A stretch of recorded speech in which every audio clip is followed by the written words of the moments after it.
Hey guys, welcome back to my channel. If you guys are new here, my name is Nicole, and over here on this channel, we like to do anything that has to do with beauty. Today, we are going to be reviewing the Natasha Denona Xenon Palette. This is the palette. Lots of smoky, gray, blue kind of tones. It is the perfect cool tone, smoky-esque palette. If you guys are new here, please make sure to hit that subscribe button, ring the bell, change it to all so that way you guys are notified every time I upload a brand new video. And while you guys are down there, hit that like button. So I just figured that for today's video, we are only gonna do one eye look because all of the looks that I've been seeing and hearing people talk about is that you can do whatever you want with this palette, but you're pretty much gonna kind of get the same look. I had never had the mini Xenon palette, so this is a first for me. I love all of the shades in this palette. I will say that this shade right here, on camera, it's kind of coming off a little bit pink from what I've seen, but in person, it's not necessarily the most pink. Like, it kind of leans pink in certain lights, but it also really leans like a blue in person. So the representation of this palette compared to the promo pics that they showed online, it almost looks like a totally different palette. When I bought this, I was really excited because I love the promo pics, and I was like, I need something that's cool tone and more geared towards like silvers and blacks and grays. And when I got it, I mean, there's some grays, don't get me wrong, but they're very blue tone leaning. I love the Natasha formula, but if I was going to buy a palette that was more gray tone leaning, I probably wouldn't go necessarily blue because I'm not the biggest fan of blue eyeshadows, even if it's just an undertone. But we're going to work with this today and see what we can come up with.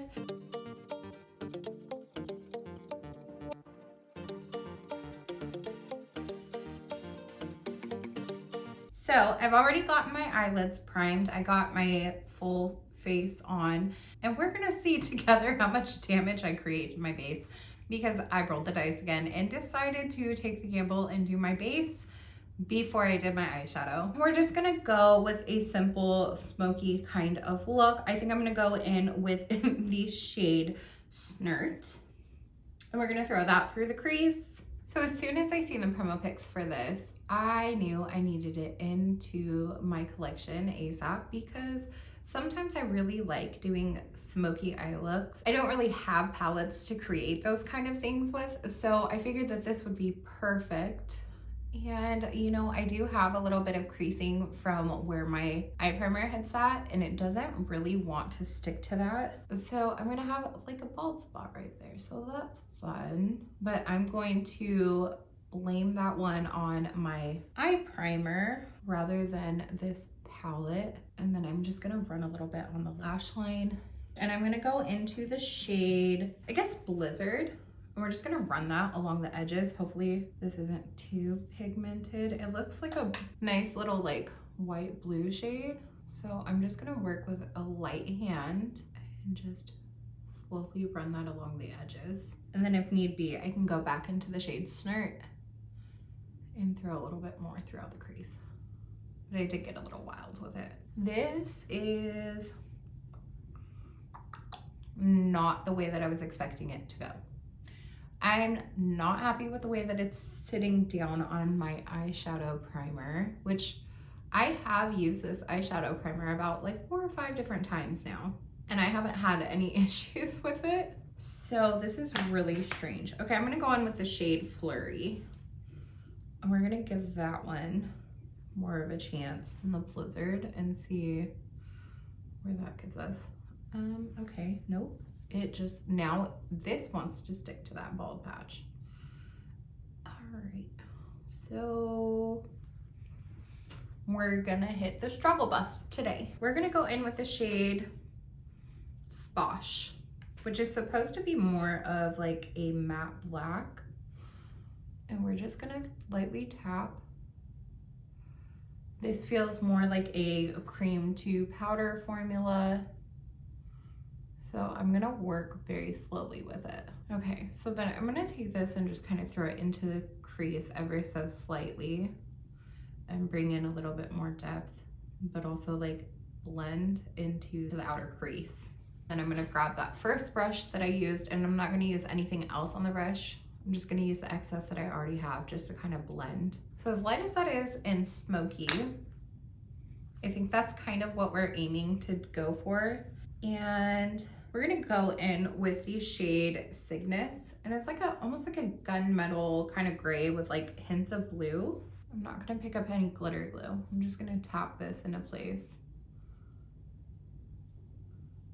This is a really pretty shade. So it's a little bit darker than I had anticipated, but we're gonna brighten it up with this shade Super Ionic, which appears to be like a very light and bright blue. We're just gonna tap that into the inner portion and blend it over the darker blue. We just want a slight gradients. This is a very bright blue. Oh my goodness. Okay. And then we'll go in with a little bit of that dark shade again and just kind of press over the middle, so that way we get a nice little like gradient effect. And then from there, of course, we're going to touch up the outer side again with the Sposh Matte Black shade, just to deepen up, because I did not anticipate that to be such a deep shade in the middle. That is not the way that I thought this eye look was really gonna go. But you know, it's not a bad thing. And then I'm gonna tap over the outer corner a little bit, and then up here into the crease. And then go in with Snert just once more and kind of bring that gray back over the top. We are going to go in with the shade Night Sky, which it appears to be like almost like a black shimmer. And we're just gonna hug that towards the lash line down here. And I almost don't wanna bring this in all the way. So we're gonna switch to a gray. So I'm gonna grab Snert, the gray that we used on the crease. We're just going to wrap that into the Night Sky shade and then underneath a little bit, just to kind of blend. So it's kind of giving a little bit more of a gradient effect right here. But I don't wanna like necessarily fully close off my eye to make my eyes look small. I'm gonna go in with this Neve shade. I think that's how you say it. We're just gonna tap that into the inner corner just to kind of brighten just a tiny bit. This is more of a creamier shade, and we'll mix it with a little bit of Stellar. Stellar is more of a more finely milled glitter. It's this shade right here. And we're just gonna kind of drag that in to the inner corner. So that is it for the eye look, and I'm going to go do the exact same thing on the other side and finish up, and then we will come back with my thoughts. And this is the completed eye look. I actually really enjoyed the look that I created today. This is something that I will definitely probably recreate over and over. And I'm excited to keep trying it with different eyeshadow bases, because I feel like the problem that I'm having with this is particularly the eyeshadow base, because where the eyeshadow base had creased is where I was having issues with it wanting to stick down. So I'm gonna have to keep giving it a go on that front. I think it's just that one Snert shade that I am having issues with it being a little bit more on the patchy side, which is kind of a bummer if that's the way that that shade is, because that's probably the most perfect crease shade that you have in this entire palette, the biggest transition shade. So hopefully it's not the shade and it's just the base that I used. I'm gonna have to see if other people had that same issue with that shade, because I've only watched a couple of videos and I don't know if other people had issues with that shade as well, or if it's just a me thing. Could be my eyeshadow base. So for the price point, I will say that even though this was definitely a Catfish palette and very almost gaslighty, it made me believe that it was something else, and it wasn't. For a Catfish palette, I will say this is very beautiful. If I ran out of this palette, I would definitely probably repurchase it. This, I like the color story. Granted, I would love if there was like an actual pale pink in here, because pale pink with some silvers and grays and blacks, it's beautiful. I'm enjoying the way that this looks. I think that all the shadows perform beautifully. There's not a whole bunch of fallout either. I don't have like glitter all over my entire face, and I used that Stellar shade, which is basically like, really, it's like a glittery shimmer pearlescent, you know? And same with the Neve shade. I mean, these are both really sparkly, and I expected to have a whole bunch of glitter fall out on my face, but that's not the case. So I would say that if you are in the market to pick this up, you definitely should. Like if you love the smoky tones, if you like more of a cool tone palette, pick it up. I would 100% repurchase this. I think that it's worth your money.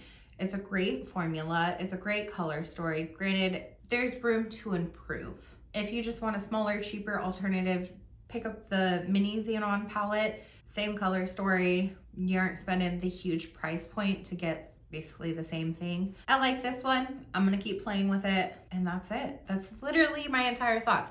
There's affiliate codes. If you do not shop Sephora, there's different codes that you can use to save yourself money that earns other creators a small commission, or you can always find different codes on Natasha's site. If you could get this on sale, do it. That's the way to do it. Like always, thank you guys for watching. Please make sure to leave a thumbs up down below. If you haven't already, hit the subscribe button, join the family, and I will see you all in the next one.